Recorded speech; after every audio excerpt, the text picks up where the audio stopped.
So these are farmers, white farmers, been working their whole life to build up, I call it fertilized land, where you can grow crops on it. Regular land doesn't come with this. It takes earn, sweat, no sleep, whatever it is to make these farmland in Zimbabwe. Mugabe started taking white farms in 2000 to give to Africans, but it was messy. Farms were given to loyalists, not skilled farmers, downhill. By 2010, my villagers, most white farmers, 3,700 of 4,000 left Zimbabwe, and many in South Africa faced crime or sold farms due to costs. Let me do some quick math. So this is 4,000 white farmers dropped down to 300 because 3,700 left. They want nothing to do with it because why? There are people, white people, getting unalive. The men get unalive. They grape the woman and take their land. This is horrendous. And this is why we need leaders that are able to unite people and together we thrive. This is not happening in Zimbabwe. And we're going to find out what exactly is happening in Zimbabwe. The economy, it's not sustainable. Zimbabwe's economy collapsed and leadership failures. Of course, we can see this from a mile away. You cannot give land that people work hard all their life to loyalists, to unskilled farmer, because it will collapse. This is when white farmers were forced out, Zimbabwe farms stopped producing. Tobacco fell 80%, maize 60%, causing food shortage. The economy shrank 40% in 2008. Money became worthless. I call this hyperinflation. And 80% of people lost jobs. Bad leadership by Mugabe was the key to the fall, the collapse of Zimbabwe economy.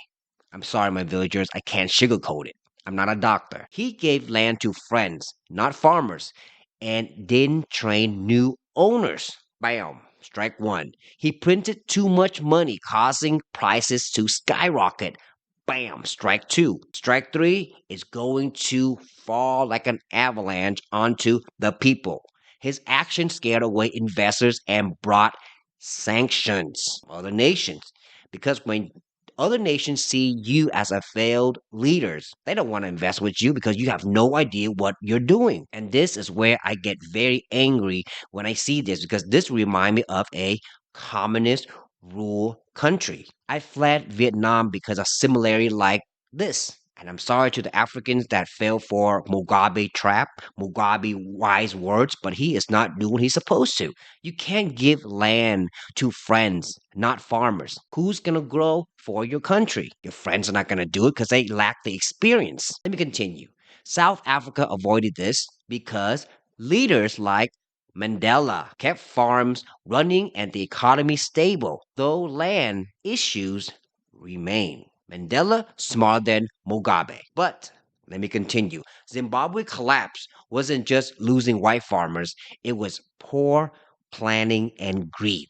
Communism. When leaders speak a lot of stuff but do very little, they trick the mind of the weak, manipulate a whole civilization for their own gain, their profit, and they give it to their friends, and the real hard working people suffer. And this is exactly what happened in Zimbabwe. My tone changed because I fled Vietnam for a similar situation, and I do not forgive communist leaders. That's just me. Let me know what you think in the comment section. If you fled a communist country, you will understand what I'm talking about.